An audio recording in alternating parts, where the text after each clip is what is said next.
Israel bukan negara, tapi proyek penjajahan abad modern.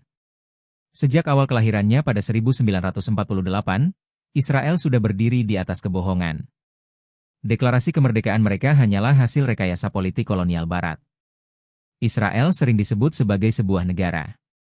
Namun jika kita jujur menelusuri sejarahnya, Israel bukanlah negara dalam arti sebenarnya. Ia adalah proyek penjajahan modern, sebuah entitas yang berdiri bukan atas dasar peradaban, tetapi atas darah, air mata, dan perampasan tanah Palestina.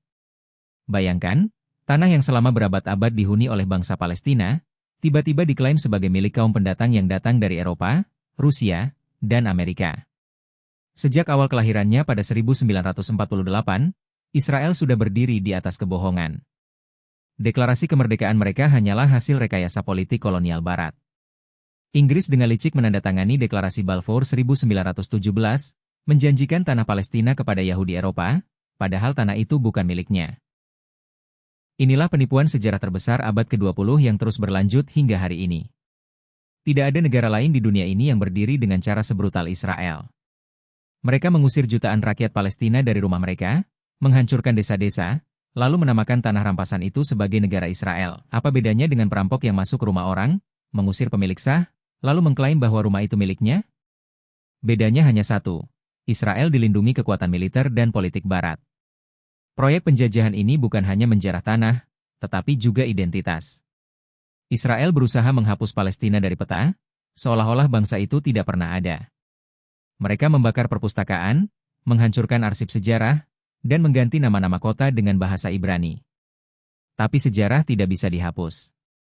Palestina tetap hidup dalam ingatan dunia. Lebih mengerikan lagi, Israel berdiri dengan ideologi rasisme.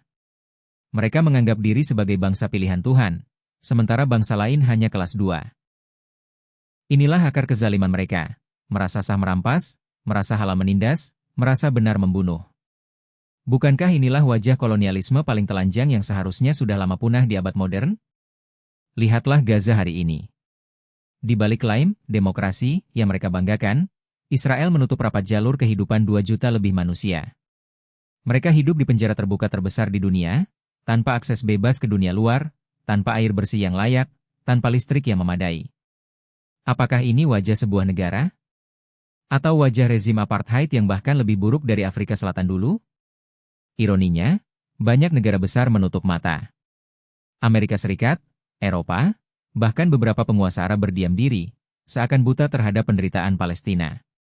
Padahal setiap hari ada anak-anak yang terbunuh, rumah-rumah yang rata dengan tanah, masjid yang dihancurkan, dan tanah pertanian yang dibakar. Inilah proyek penjajahan paling vulgar di hadapan mata dunia. Namun dunia juga mulai sadar.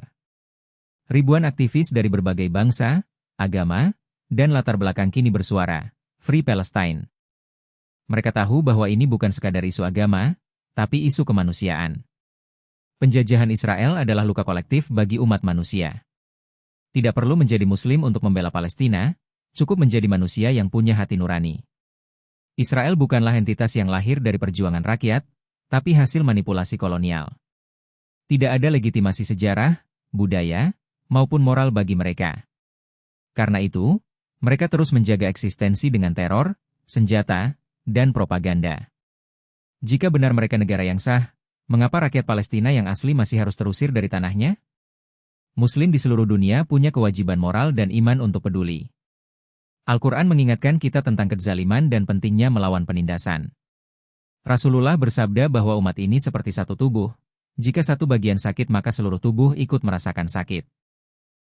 Palestina adalah luka umat, dan diam berarti membiarkan luka itu bernanah. Bagi non-Muslim, Palestina adalah ujian nurani. Jika dunia membiarkan Israel terus merajalela, maka itu berarti dunia sedang mewariskan pada generasi berikutnya sebuah presiden berbahaya, bahwa penjajahan masih sah, bahwa perampasan tanah masih boleh, bahwa kezaliman bisa dilindungi oleh kekuatan politik. Mengerikannya lagi, Israel tidak hanya menjajah Palestina, tapi juga memonopoli narasi dunia. Mereka mengendalikan media, menggiring opini, bahkan mengkriminalisasi kritik dengan label antisemit. Padahal menentang Israel bukanlah menentang Yahudi sebagai agama, tetapi menentang kolonialisme, apartheid, dan kejahatan kemanusiaan. Hari ini, kita harus berani berkata lantang, Israel bukan negara. Ia adalah proyek penjajahan modern yang berumur panjang karena dilindungi oleh kepentingan geopolitik. Namun sebagaimana sejarah membuktikan, semua penjajahan pada akhirnya runtuh. Portugis runtuh, Belanda runtuh, Inggris runtuh. Israel pun akan runtuh. Kita harus yakin, Palestina akan merdeka. Karena kezaliman tidak akan selamanya bertahan. Karena doa anak-anak Gaza lebih kuat dari peluru tank. Karena air mata seorang ibu Palestina lebih murni dari propaganda apapun. Dan karena keadilan selalu menemukan jalannya, meski tertunda. Israel hanyalah proyek sementara. Palestina adalah tanah abadi. Selama masih ada manusia yang percaya pada keadilan, selama masih ada hati yang menolak penjajahan, Palestina akan tetap hidup, dan Israel akan tetap dikenang bukan sebagai negara, tetapi sebagai noda kelam dalam sejarah umat manusia.